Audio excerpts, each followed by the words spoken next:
pertama yang perlu kalian lakukan dalam pembuatan sampel sukrosa yaitu menghitung berat dari masing-masing sukrosa pada konsentrasi tertentu dengan perhitungan persen berat per volume seperti di samping ini.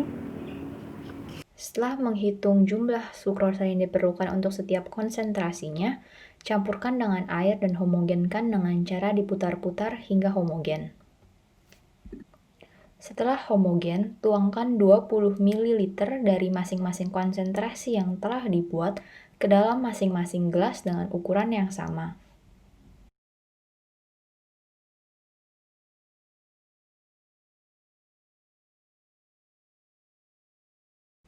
Ambil sampel dan diamkan di mulut selama 3 detik, lalu ulangi sampai sampel terakhir.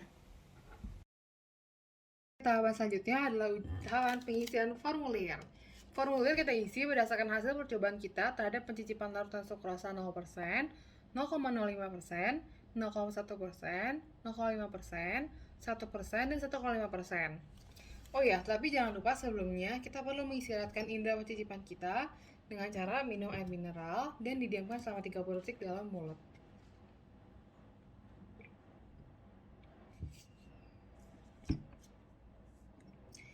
Nah, bila indera pencicipan telah diistirahatkan dan formulir telah diisi, maka kita telah mendapat hasil percobaan untuk uji threshold hari ini. Sekian, terima kasih.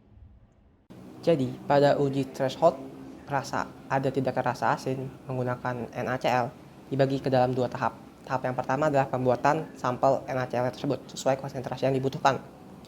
Caranya yaitu dengan menghitung menggunakan rumus persen B per V. Jadi, jumlah konsentrasi yang dibutuhkan sama dengan jumlah zat NaCl dibagi volume yang akan dipakai nantinya dikali 100%. Jadi, untuk membuat 0,1% sampel NaCl dalam 20 ml sebanyak 20 ml dibutuhkan 0,02 gram NaCl. Jadi setelah dihitung, hal tersebut juga bisa dipakai, rumusnya dipakai juga buat konsentrasi sampel lainnya, 0,01%, 0,05%, 0,4%, dan 0,5%. Selanjutnya, masing-masing gelas diberi kode 3 digit angka secara acak. Setelah menyalakan timbangan, NaCl ditimbang sesuai perhitungan, kemudian dimasukkan pada masing-masing gelas yang telah diberi label sesuai konsentrasinya. Kemudian, larutan dihomogenkan dengan cara menggoyang-goyangkan gelas hingga tercampur rata. Selanjutnya, diberi penambahan air sebanyak 20 ml pada masing-masing gelas.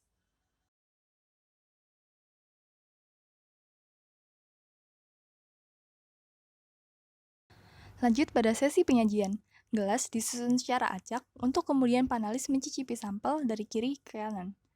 Selama 3 detik, panelis dapat merasakan sampel yang diuji untuk kemudian dituliskan pada kertas kuesioner.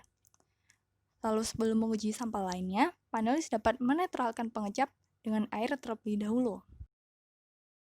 Kemudian panelis dapat melakukan hal serupa pada sampel yang lainnya.